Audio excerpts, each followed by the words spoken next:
the Minister of Communications and Digital Technologies, Mondli Gungubele, sitting across me, and he has been in the post of Communications Minister since the 6th of March. He took over that department, you'll recall, when it was facing some harsh criticism, the biggest of which was that the SABC had been without the board for, well, nearly 4 months, to be exact. Now the South African National Post Office has been placed under provisional liquidation. So what does this all mean?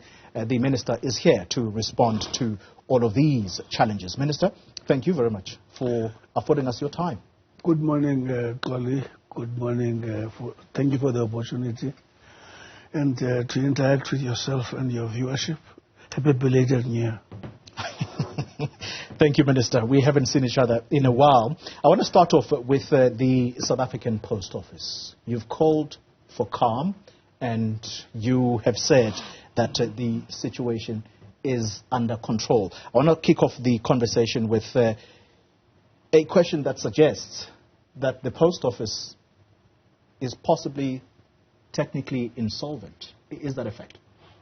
Well, you wouldn't debate much if, as we speak now, there is a provisional liquidation granted against us. Mm-hmm. Surely there's a challenge in that regard of solvency. But the most important thing is what we are seized with.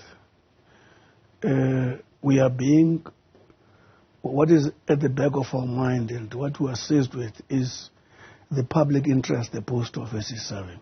Mm-hmm. No less than 700 SMMEs which are doing business because of their interface with the post office. Mm-hmm.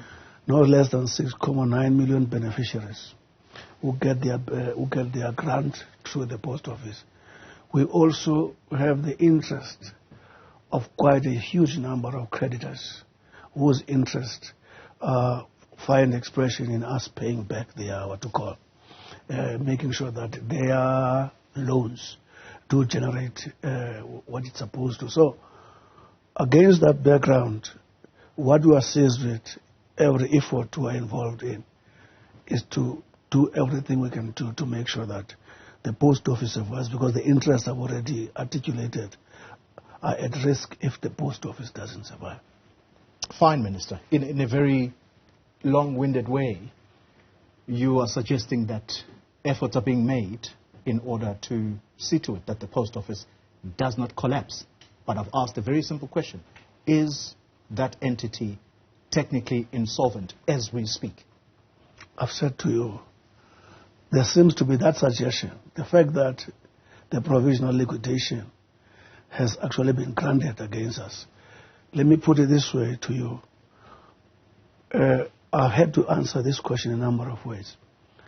We are examining the conditions that have led to this situation. You remember, having come at the time of come, how did we get here? But that is one aspect of it. And during the course of this week, we'll be able to make our pronouncement on that matter. Two, the most critical thing, as I've said to you, it might sound long-winded, is I want to insist, is how we salvage the post office. As I'm talking to you now, today we'll be engaging the services of a senior counsel to be able, during the course of this week, to say to our creditors, to everyone else affected, where are we going with the post office? The state of its finances is not good. Okay, so let's talk about that. Mm-hmm. What is the overall debt picture of the post office? This is what... Let's speak numbers. It's significant numbers which I do not want to talk about until we finalize the investigations that we're doing now. 4 billion rand in debt? I don't want to get to figures now, Xoli. You spoke about the creditors. Mm. How are they reacting to this reality that the post office is now under provisional liquidation? Naturally, even if I didn't talk to them, you would be worried when the post office is in this situation. The fact that already there have been more than one application for liquidation explains to the anxiety of the creditors. But our preoccupation now we want to do our best to allay their fears. And that will actually depend on the pronouncement we make once we have concluded our investigations with regard to what path are we going to follow to deal with the situation. The understanding is that the combined amount is 4.4 billion that is owed to creditors. What would happen if they called on those loans? I'm not talking figures now, Tolly, and you're not going to make much. Listen, we're dealing with a serious business interest here. There's a serious business interest, and in the manner we handle them, we shouldn't handle them in a reckless way. If I've said to you, we're still finalizing, looking at the information at our disposal, so that we can actually make a final pronouncement. So that you don't want to make a pronouncement and retreat on a sensitive matter like this. It is sensitive, but perhaps even more sensitive is the information coming out suggesting that the post office is unable to pay employee benefits. And subsequent to that, it has announced that it is going to be retrenching workers. This is a report according to Bloomberg News. How many workers are likely to be affected? And I'll insist, Goli, what I must concede is that workers are amongst those, pensions of workers are amongst those who may be the creditors in as far as our ability to pay is concerned. But I want to insist that when we come to those facts, I must have actually completed the full picture of what we are trying to look at. But workers are affected. There are workers who are affected. And so say it in official words, Minister, that workers are facing retrenchment. Am I correct? Workers are affected. Retrenchment is a serious pronouncement to make. Retrenchment, if there's a contemplated retrenchment, Section 189 applies. Having analyzed all its tenants, then a determination whether there will be retrenchment or not comes in. So the point I'm making is that you will not make me make that pronouncement now. But I'm saying workers are affected. What does that mean in practice? Workers are affected. Listen, Goli, if we deal with the liabilities that we're confronted with, it means there's a disjuncture between cost structure and the revenue. And there's a number of cost drivers in as far as that is concerned. The immediate cost driver is with regard to infrastructure, those who are employed, and the investment in what we call in capital, in capex, and a number of other investments and so on. So there's a lot of cost drivers. So there's a profile of cost factors that are involved. What's wrong with making an admission, Minister, that which admission? Yes, workers are going to be affected, and that means operationally we're going to have to retrench workers? No. This is not how you deal with the relationship with the workers. You don't pronounce on such issues on a table like this. Those people are employed. We've got a special relationship with them. There's a manner in which we manage that relationship. I can't just jump here and say this is what is going to happen. All right. I'm saying to you, workers are affected. What way are they affected? The final report that is going to be tabled before me will actually give us an idea. And of course, the senior counsel will also be legally advising on how to move forward on those matters. There was a proposal at some point by Mark Barnes that perhaps he would be willing, alongside other investors, to take over the operations. In other words, buy out government, and the post office is given into private hands. Is that something you're willing to consider? Listen, where we're sitting now, we want to keep the post office afloat. Any approach that helps us to service the public interest in an affordable way, especially the disadvantaged communities, and enable us to keep afloat the SMMEs whose business rely on the life of this institution, and also keep the creditors and actually eliminate the apprehension of creditors. The primary thing being to keep the post office afloat. I don't want to talk to Mark Barnes' issue. Let me tell you why. One of the reasons. I keep on getting a question of Mark Barnes. Let me tell you this, although it's not today. 16, 17 to 18, 19, Mark Barnes would have been what to call a group CEO of the post office. During that period, the government would have thrown no less than 7 billion into that for its revival. I don't want to go to the details of that because I hear him speaking. But because now I'm not about Mark Barnes, I'm about the post office, there's a risk of deviation, there's a risk of diversion.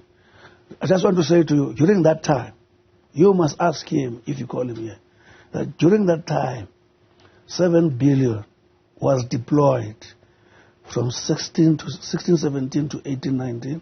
He was the group CEO. Now that you're talking about bailouts, Minister, 7 billion under Mark Barnes. This year, National Treasury announced 2.4 billion rand in bailout for the post office. Are you going to be approaching the National Treasury again for another bailout? Let me say two issues. That 2.4 billion, there could be elements of bailout, but the main purpose of that 2.4 billion is to fund the post office of the future, which is more viable than this one. And shall we be applying for bailout? The path we adopt after having analyzed the entire information will explain whether we go to Treasury or there are other means of survival. And so that suggests that the person who runs the post office right now is actually on the same boat as Mark Barnes. If your suggestion is that 7 billion was spent or was given to the post office in bailout when the post office was under his control, you're suggesting that he underperformed, are you? There are two issues that are critical in this process, Gole. Doing everything to keep the post office afloat, to serve the interests I've already articulated.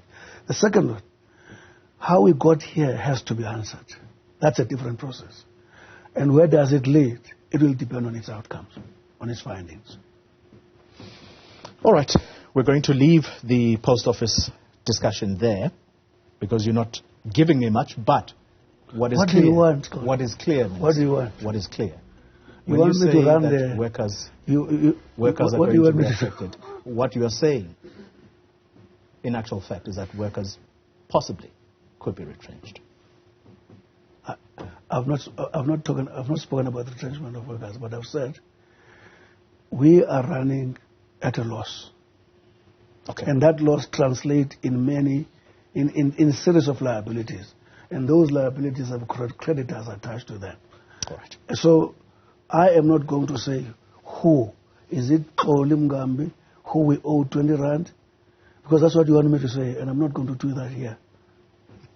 All right. So hopefully, Minister, you'll be able to answer much more fruitfully on the SABC topic, which we are going to traverse shortly after this break. If you're just joining us, we are in conversation with the Minister of Communications and Digital Technologies, Mondli Gungubele. Minister, let's talk about the SABC. That's another institution which, if we go according to a recent reporting to Parliament, that institution is itself technically insolvent. So, how's this being handled? Well, we've inaugurated the board yesterday. With a gap of 4 months that you've already spoken of, a gap of that period which you've already spoken about, could be 4 or 5 months, which had serious implications for governance imperatives. Be it revenue generation plans, business plans, be it the state of our clients, advertisers and so on. A lot of issues that got impacted on. And affecting readiness to submit a corporate plan to Parliament. So all those issues. But my comfort is that we inaugurated the board yesterday. We expect them to hit the ground running. You expect them to hit the ground running, but the announcement of their actual appointment was quite delayed. I'm going to get to that in a minute. But what you are not disputing then is that the SABC is technically bankrupt? I don't have those facts yet. All I'm saying is that what I've been advised is that its going concern is beginning to face challenges. We need to get to the facts. What does it mean when you say it is a going concern? Its going concern, it means its ability to continue to survive. So what does the picture look like in terms of finances? The board is coming in now. The board is better placed to give you that report. We have appointed them. Okay, so let's talk about the delays in appointing this board. The understanding is that your department, working in conjunction with National Treasury, is now going to be seized with how to handle the governance violations that have occurred during the absence of the board. Is that indeed what the next plan is? I don't think I understand when you speak about governance violations, because the word violation is quite a very rough word. What are you speaking about? Okay, so let me tell you what I'm speaking about. The Public Finance Management Act prescribes the following, that a corporate plan be submitted to your department a month before the end of the financial year. What does this mean in practice? At the moment, we are sitting in a new financial year where there is still no board-approved plan. Or is there? There is a turnaround plan which the executive management is going to place before the new board.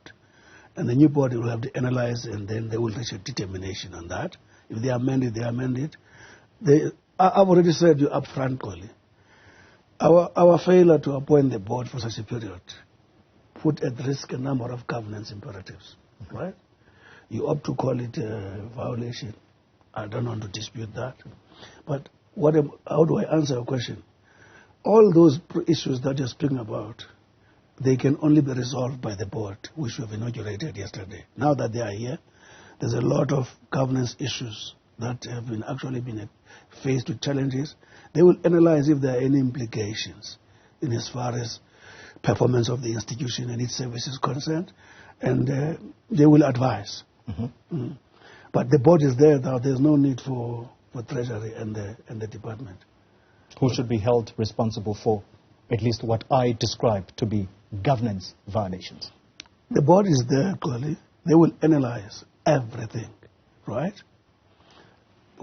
If they have analyzed everything, if there is any breach of the law will take its course. I don't know, whatever that's going to be. The point is, we have acknowledged that the governance imperatives have been challenged by this gap. The board is here now, and the board has committed yesterday to hit the ground running and look at whatever mitigations that are required. Because we don't have time now to cry about what we have failed to do. We have a lot of time to sort out what is supposed to be done. If there's any risks that we're actually exposed to, how we mitigate post facto. What were the reasons for the delay, Minister? The President had to satisfy himself in terms of the legalities of the process. I know you know it. It has been put before you. It's not a secret. The President had to interact with Parliament to clear a number of legal issues. And once those were cleared, the President went straight to appoint the original names as submitted by Parliament. Was Patiso Makopeni a particular challenge for the President to affirm this board? Clearly, the President had a number of questions. In those questions, he never had a name. He wanted clarity on how to use the pool, the reserve pool, how is he expected to actually deal with the reserve pool in deciding on the 12th that was submitted. The President never mentioned the name. Let's go to the issue of bailouts. 3.2 billion was given to the SABC as a bailout, and this came from the public purse. That means taxpayers had to foot that bill, and there were strict conditions that came with this bailout, Minister, are you able to tell us whether any of those conditions were actually met? Only the board has been appointed. The board is starting to do its work yesterday. I've been insisted with ensuring that the board is appointed. They are appointed now.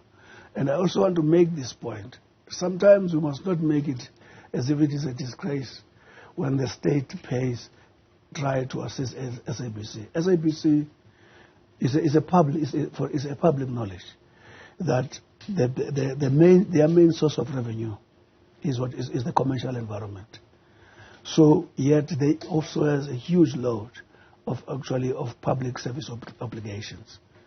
So at some stage, finding a balance between the two will lead to that. But we hope going forward, it will be managed better, actually, so that there's no basis for that.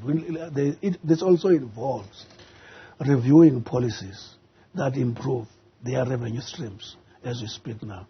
Government hardly poured to SABC more than about 3 or 4%. So we need to review that, and there's a bill already in process which is actually looking at elements of that so that you improve the revenue going to SABC so that the cost reflection of the public service they do can improve. Minister, did the bailout achieve what it was meant for? I'm saying I've not looked at that. I'm not sure if you didn't hear me. I said what we were worried about, we were dealing with the appointment of the board, towing and froing to resolve that. The board is appointment. It was appointed now. The board now is going to make that that determination. So in other words, the previous board, which was meant to have compiled a report about how this money was spent, you're saying that that previous board has not tabled what actually was achieved, what was not achieved. Those records are there, Oli. I've not gone to the details of that now as I speak to you. Now we are going to go through those details.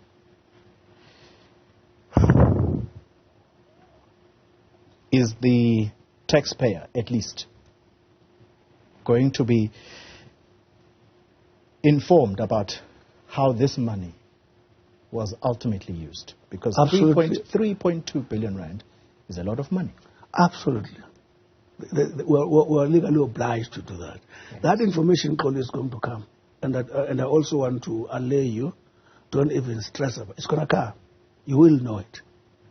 Now that the human infrastructure which is supposed to attend to that is in place.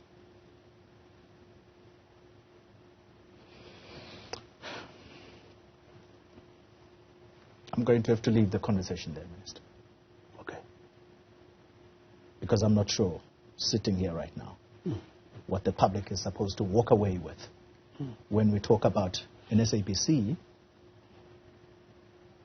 through the reporting to Parliament that is said to be technically insolvent. At the moment, you cannot tell us what a 3.2 billion rand bailout that was given to the institution has achieved or has not achieved. Instead, that responsibility now is given to this new board. Has at least the outgoing CEO and the CFO of the SABC, have they at least been able to tell you what the state of finances of the SABC are? They are highly challenged. They have already expressed the revenue challenges. They have expressed them. As we migrate now, as they are migrating now, to deal with the issues of spectrum, the issue of revenue is an issue that they are very much worried about. So where I'm sitting now, Kali, what the public should know, the institution that is supposed to actually run the public the SABC, the accounting authority, which is SABC board, is in place. So nothing has disappeared, right? My duty is to get a report. As I'm sitting to you now, Maybe this is what I was supposed to have said to you. As I'm speaking to you now, I said primarily we were worried about the appointment of the board. So that is complete. 2, there's an oversight unit in the department which is finalizing its work. Remember, I'm coming to this department 6 March. There's a lot of other issues. This is a big department, bigger than SABC. So this is a critical element, SABC. As I'm sitting to you now, as I'm sitting with you here, I'm expecting a report from the oversight, from the state entity oversight unit, to actually give me these details of what you are speaking about. Maybe let's end the conversation on this note, Minister. Thank you, Paul.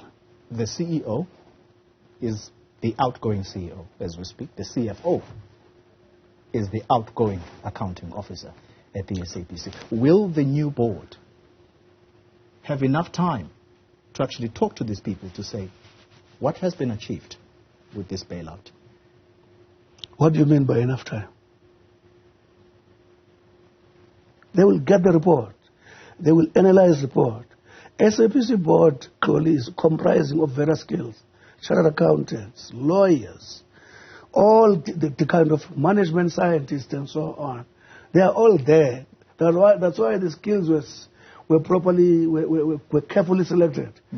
They have got the aptitude with a relevant pace to actually have assessment and actually reach the determination with regard to those questions that you are having.